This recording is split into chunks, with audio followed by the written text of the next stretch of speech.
Republic channel কদিন আগে ওদের সঞ্চালিকা বলেছে যে বাংলা পক্ষ হচ্ছে এমন একটি সংগঠন যেটা রাবিশ, ঠিক আছে বলতে পারে, তার ভালো না লাগতে পারে, কিন্তু বলেছে যে আমাদের সঙ্গে বাংলাদেশের জামাতের যোগ আছে বলে অভিযোগ।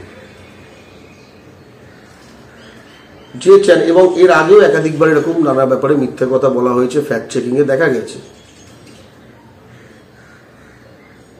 ফলে আমার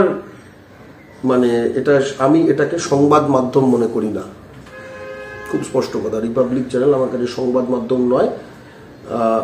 আসলেই টিভি মিডিয়া স্পেসে কোনো সংবাদ মাধ্যম যেটা আপনি চ্যানেল খুললে দেখতে পাবেন এই টিভিতে সেট টপ বক্সে, বাংলা ভাষায় হোক, হিন্দি ভাষায় হোক, ইংরেজি ভাষায় হোক, কোনো সংবাদ মাধ্যম আর নেই।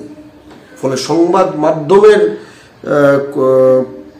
কর্মীদের ওপর কোন ক্ষেত্রে এটা হয়েছে, এটা এরকম একটা ঘটনা নয়। এটা হচ্ছে ধরো বিভিন্ন দলের দলীয় কর্মী, তাদের হাতে বুম আছে, তারা তাদের ইচ্ছে মতো কাজ করছে, স্টুডিও ফুডিও আছে, টাকা পয়সা আছে, সেটা যে দলের পছন্দ হচ্ছে না, তারা যদি ক্ষমতায় থাকে তারা অন্য দলটাকে যাচ্ছে। এটা ক্যাডার ভার্সেস ক্যাডার, এটা দল ভার্সেস দল, এর মধ্যে সংবাদ মাধ্যমের খুব একটা জায়গা নেই। ইনফ্যাক্ট সংবাদ মাধ্যম এটাকে, যেরকম এই যে অতিদেব সরকার, এই লোকের নাম আপনি জানবেন না, এটা হচ্ছে সুমনদের বস, ঠিক আছে, এবিপি গ্রুপের বস। সে কদিন আগে ভাষণ দিচ্ছে যে মোদি কিরম ভাবে এই করেছে, মোদি না হলে কে, ঠিক আছে, এবং এই সেই বলে একদম ভাষণ দিয়ে এসছে। এই ভাষণ কিন্তু এবিপিতে প্রচারিত হবে না, এই ভাষণটা সে দিয়েছে আরেকটা অডিয়েন্সের জন্য, আইডিয়াজ অফ ইন্ডিয়া বলে একখানা কনক্লেভে। তো আসলে ভারতে এই মুহূর্তে অন্তত বাংলা, ইংরেজি, হিন্দি এসবের কোনো সংবাদ মাধ্যম বাকি নেই। আমি একই কথা যারা বিজেপি বিরোধী তাদের ক্ষেত্রেও বলবো, তারা হচ্ছে যে তাদের দলীয়, ঠিক আছে, স্পষ্টত।